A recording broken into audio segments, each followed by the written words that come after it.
beans were 3 foot, 35 foot. I'd like to call the Macomb City Council Committee of the Whole to order, please. If the clerk would call the roll. Mike Wayland. Here. John Vajezi. Here? Don Wynn. Here. Tom Cook. Present. Ashley Katz. Here. Tammy Lee Brown Edwards. Is she? Dennis Moon. Here. All righty, we have a quorum. Under the public comment section of tonight's agenda, we'd ask citizens wishing to address the City Council on matters germane to the agenda of the meeting to limit their comments to 3 minutes and are asked to be brief and concise in making their remarks. Comments submitted by mail or email will not be read aloud, but a copy will be provided to each member of the council and made a part of the minutes of this meeting. Does anyone wish to speak under the public comment section of tonight's agenda? Hearing none, item number 1, discussion on a professional services agreement between Jacob and Klein Limited and the Economic Development Group Limited for tax increment financing, TIF District Consulting Services. There's a memorandum in your packet from the Community Development Coordinator, Mr. Bannon, and I think Mr. Coker's offered to take the lead on this. Yeah, unfortunately, Mr. Bannon is somewhere out west on a vacation with his, well-deserved vacation with his family, so, thank you, Mr. Mayor.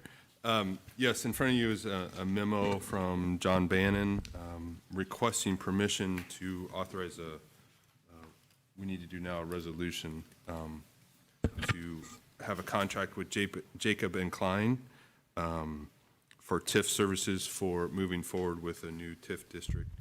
We, as John mentions, we had a selection committee, evaluation committee review. We received 2 proposals, and Jacob and Klein came through with the better score. They had the better proposal. The total costs are $48,975 with a not to exceed for $2,000 for the reimbursables. The plan is that we would have this new TIF in place by January of 22 is our goal, which is shortly after the expiration of the current TIF for downtown. Talk about the resolution. I think City Attorney Scalf emailed the resolution or passed out the resolution. There's some minor changes from what was in the original packet,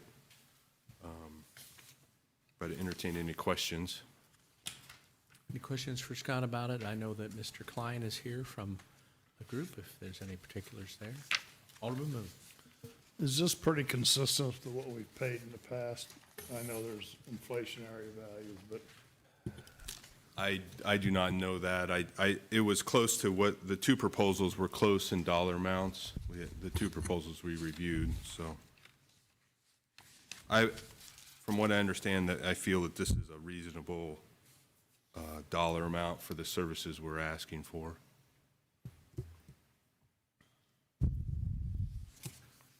Any other questions or comments? Ms. Scalf, did you say this resolution that we'd be looking at adopting, is that correct? That's correct.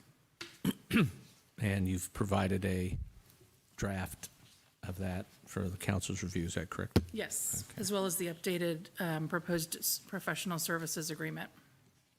And the only update was to remove provisions related to the annual administration. We'll be handling that in-house rather than having that handled by Jacob and Klein. Mr. Klein, is there anything you'd like to add? Not obligated, just asking. Thank you, Mr. Mayor. I appreciate the opportunity to work with the City of Macomb, and we look forward to going through the procedure as expeditiously as we possibly can, and there'll be a lot of back and forth discussion in trying to determine the boundary and all of the necessary requirements that will meet the city's goals. So I'm available for any questions at any time, so channel those through Scott or through John's office and or any of you, and be happy to address them. Okay. Any questions for Mr. Klein? All righty. Thank you very much. Appreciate it. Thank you. Then it'd be our intention to place a resolution on for approval at next Monday's City Council meeting. Moving on to item number 2, excuse me, discussion on a permanent part-time position in a wastewater treatment plant. There's a memorandum available for you from Josh Peters. Josh, would you come up and go over that for us, please? What we're looking to try to accomplish here, please? Evening. Yeah, what we're looking at doing is replacing our seasonal worker with a permanent part-time position. The seasonal hours are capped out at 999 hours. They're also not eligible for any kind of vacation or personal time. And the wages are a little bit more enticing on seasonal, or above and beyond the seasonal worker. We've been struggling for the last year and 4 months. We have a situation out of our control with a full-time employee on military leave, and we can't fill his position. This would be a kind of a, not really an emergency thing, but something to really help us try to get back on track with stuff that's really suffering across everything. What we currently have around 40,000 in salary for the position that's open, or that's not open, that we cannot fill. And then there's around 12,000 budgeted for a seasonal worker this year. With the addition of the permanent part-time employee, we're looking at, depending on the amount of hours that they'd be working, between $25,000 and $30,000 in total budget. So that includes IMRF, that includes Medicare, Social Security, all that stuff. So person would probably work between, I'd say, probably 20 and 25 to 30 hours a week, not to exceed 30 hours a week. Any questions for Josh? So the work schedule would be variable from week to week? Yeah. They'd just have a set of duties that they would be required to do, housekeeping, general maintenance, landscaping, of course, so forth. So once it gets to the winter, it might be a little bit less, but, you know, there's still a lot of work that needs done, so.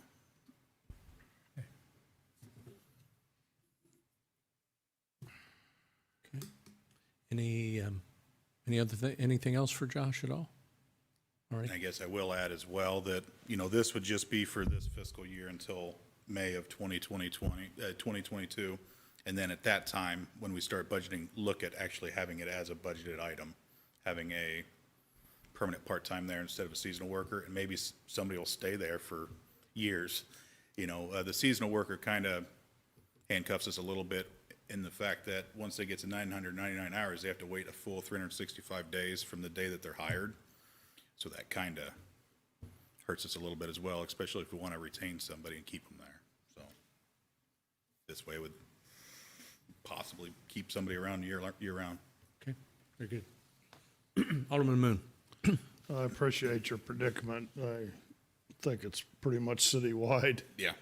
but it does stay within what we budgeted for labor in the wastewater treatment plant. So I would make a motion to put this on the consent agenda. Second that. It's moved and seconded to place this item on the consent agenda for next Monday's council meeting. Any discussion? Hearing none, all in favor say aye. Aye. Opposed, same sign. Motion carried. Thank you. We'll do that then. Thank you, Josh. Item number 3 is discussion on soliciting a request for proposals for banking services for the City of Macomb. There's a memorandum in your packet from the city administrator on this topic. Scott? Thank you, Mr. Mayor. I have a short memo there. I'll provide a little more explanation. So as we've been going through our implementation of the BS&A software for our financial system, we knew we would uncover lots of room for improvements and better efficiencies. So one of the things that BS&A has mentioned to us actually is it's better for the system to have all of our accounts pooled or consolidated at one banking institution and to reduce the number of accounts we have. So currently we have our finances spread across 5 institutions there's 19 different bank accounts. Some of those are required to be in separate accounts, motor fuel tax, grant accounts, et cetera, like that. But it would save a lot of effort if we would have everything at one financial institution and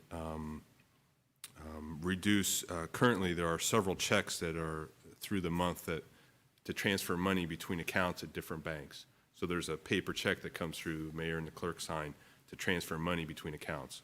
So we would eliminate that for the most part.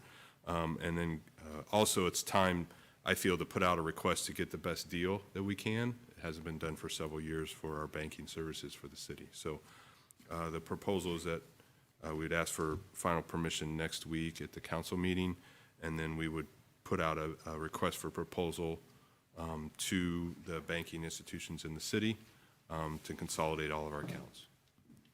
Any questions for Scott? Alderman Moon.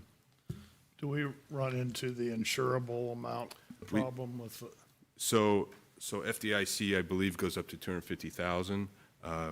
Currently, we also require collateral from those places, so guarantee of collateral. So we would do the same thing, to have everything insured that's at those institutions. I think we run into some of those things at the building commission occasionally too, don't we, Dennis? Yeah. Okay. All right. Anything else at all? All righty, then without objection, we'll place that on for consideration at next Monday's council meeting. Item number 4, discussion on an ordinance to authorize the issuance of a special use permit to allow mini warehousing and storage at 1325 East Jackson Street in Macomb. This ordinance had first reading last Tuesday. We do have the developer here along with Ms. Pierce from the Macomb Economic Development Corporation. Happy to have the developer come forward and if, to the extent they feel comfortable in sharing with us their plan. Good evening. My name is Kevin Behringer, and I'm the marketing company president for U-Haul, Illinois, located at 1032 Stevenson Drive in Springfield, Illinois. Preparing the application package for the opportunity to receive the planning and zoning participation and counseling in regards to the special use permit for U-Haul. The former Kmart the building currently is vacant and dilapidated and heavily underutilized. We advocate an adaptive reuse to the existing building, revitalizing the current structure and a better fit for the character of the community. U-Haul has a successful history of working together with local governments, ensuring our business is complementary to the city's vision. Recently, we were awarded the city's Building Beautification Award from Keep Peoria Beautiful for the work that we did at a newer development in Peoria, Illinois. Since then, we have developed similar properties in Springfield, Urbana, Galesburg, Bloomington, Pekin, just to name a few, providing truck share and state-of-the-art storage service in the community. We take pride in our understanding and efforts in improving the appearance of these existing properties while providing service to our neighbors. If given the opportunity, it is our hope that we can do the same for this potential acquisition. Thank you for your time and consideration of our proposal. We look forward to having the opportunity to work closely within this community. Thank you, Kevin. Any questions for Kevin? Are you planning to store the trucks outside, or are you planning to put a door in the building so that they can be inside? The trucks themselves would be stored outside. We'd have a frontline display, but we would be able to build in an area where you'd be able to unload your truck inside.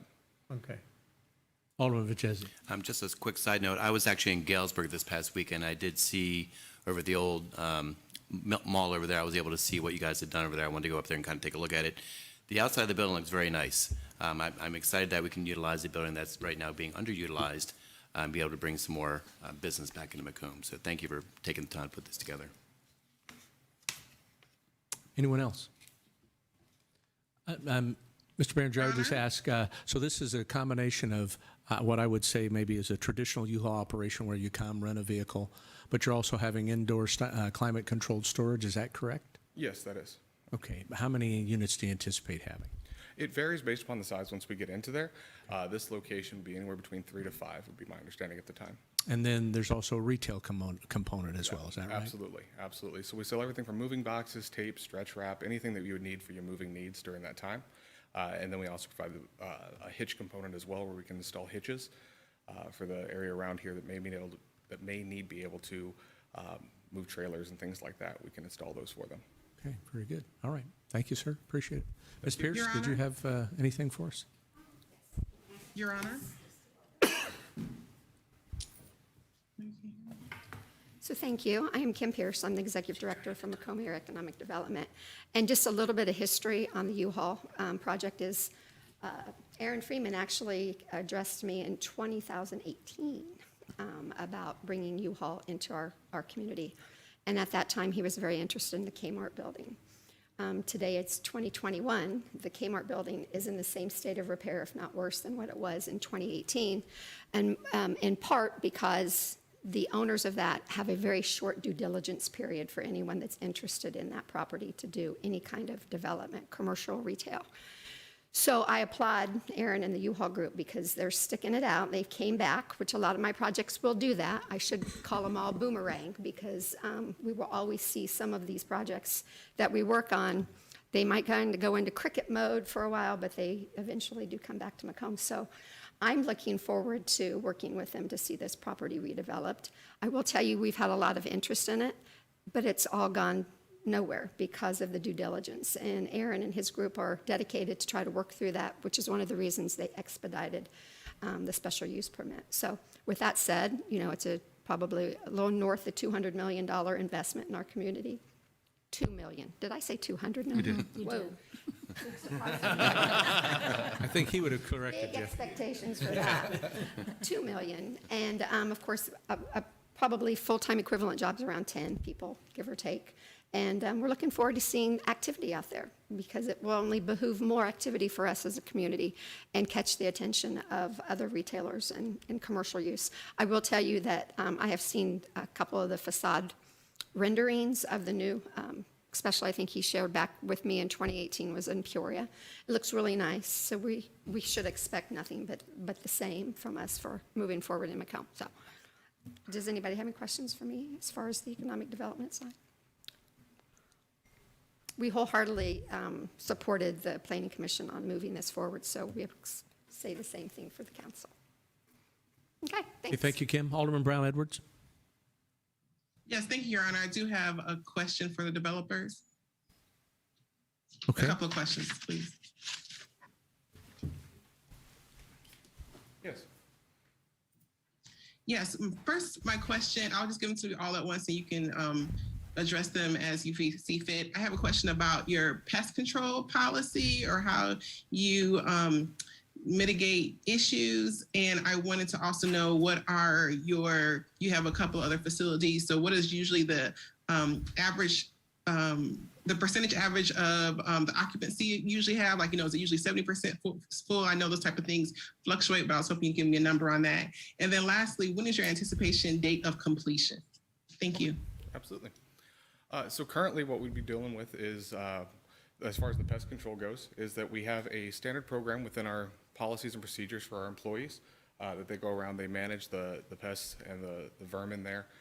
Any direct complaint or any issue that we see, we want to make sure that we address that wholeheartedly. It's a 5-alarm fire whenever it comes to that kind of stuff for us. So we take it very seriously. We have contracts that we've done before, as well as consistent cleaning for our locations with storage cleaners and things like that to maintain the property and the cleanliness. And I apologize, your other two that you had for me, could you repeat those for me?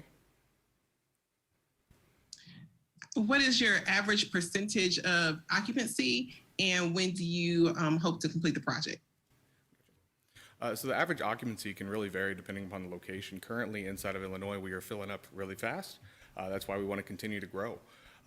Right now within our marketing companies, we have roughly, as an average, would be roughly 65 to 80% full as a constant.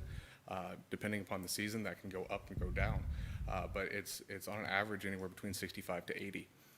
And then the estimated completion would really depend upon, with everything going on with COVID, we've had our struggles with trying to get everything just like anybody else. But usually 6 months is about the standard that we'd like to see our process started. And then it goes typically another 6 months into there. So within a year, we'd like to be done. Thank you. Thank you, Your Honor. You're welcome. Anyone else? Alrighty. Thank you, Kevin. Appreciate it. So we'll place that on for second reading and final action on next Monday's council agenda. Item number 5, discussion on an ordinance to amend Chapter 7 and Section 24-6 of the Municipal Code of the City of Macomb. This ordinance had first reading last Tuesday night. An amended ordinance is in your packet. Can you go over what is amended there, please, Ms. Scott? Sure. I read it last week, but the original ordinance that was submitted, I failed to include the amendments for Section 24-6, which is the fee structure for building permits that is referenced within Chapter 7. So that's been added to the ordinance for consideration. Thank you. Any questions regarding that? Already hearing none, we'll place that on for second reading and final action next Monday. And item number 6, discussion on an ordinance to amend Chapter 10 of the Municipal Code of the City of Macomb. This ordinance had first reading at last week's council meeting. Any discussion on that? Your Honor, Alderman Brown Edwards. I do have a question regarding that. This is the ordinance for new signage, is that correct? Nope, this would be the fire code. Oh, I'm so sorry. Thank you. I apologize. Alrighty, hearing no other discussion, we'll place that on for further consideration at second reading and final action then next Monday. Item number 7, discussion on an ordinance to amend Chapter 14, Article 7, Division 3, pertaining to the sign code of the Municipal Code of the City of Macomb. This ordinance had first reading last Tuesday night, and Alderman Brown Edwards, did you have a question on this? Yes, thank you. Madam Attorney, could you please explain to me, I see that relocation has to be approved by the city, but if relocation is something like the sign is sunburned or it's a bad location, you know, people can't see going around the square or someone keeps brushing up against it, would they have to go to the city to formally have that changed? Are you just, what do you mean when you're talking about relocation, like a sign being moved? Yes, the flags being moved. I think it was in A1.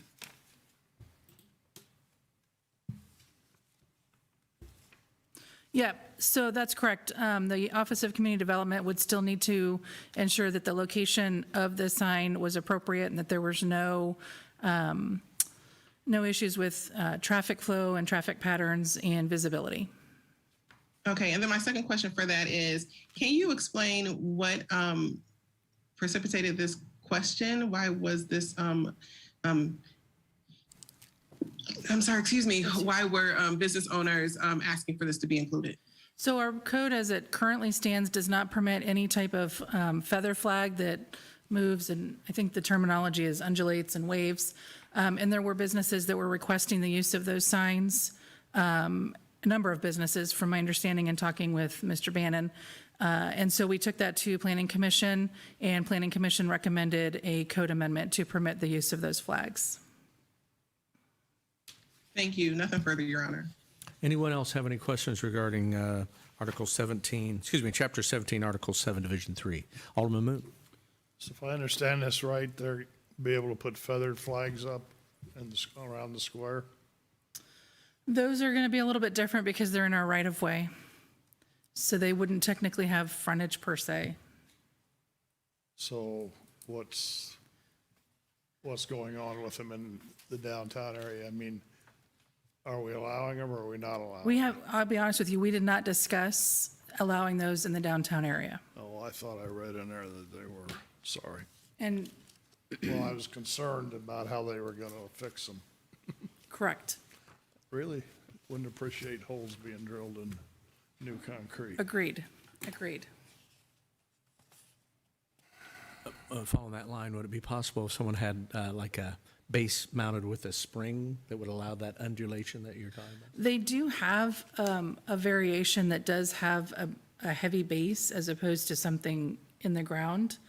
I honestly couldn't tell you how reliable those are. Okay. I haven't looked into that. Sorry I brought it up. I thought It's it was okay. in there. No problem.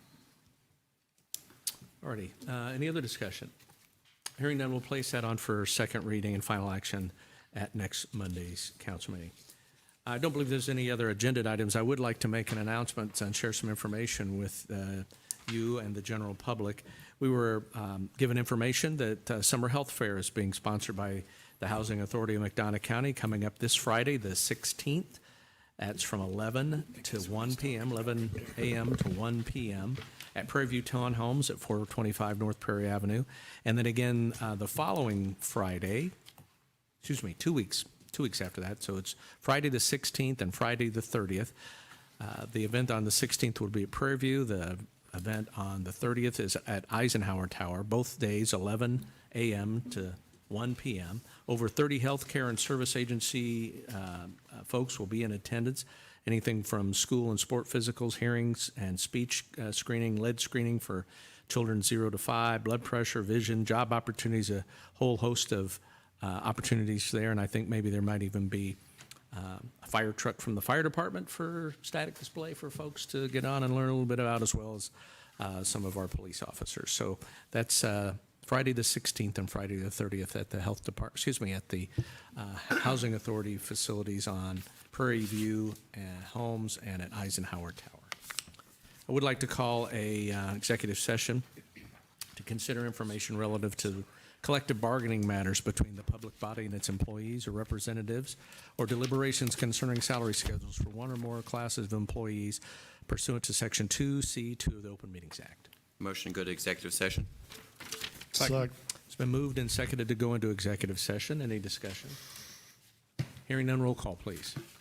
Wayland. Aye. Vajezi. Aye. Wynn. Aye. Cook. Aye. Katz. Aye. Brown Edwards. Aye. Moon. Aye. All ayes. For the media, motion carried. For the media, we'll take just a few minutes and then we'll go into executive session. Alderman Brown Edwards, we're going to move into the caucus room, so we'll be in there. We'll start talking again in a minute.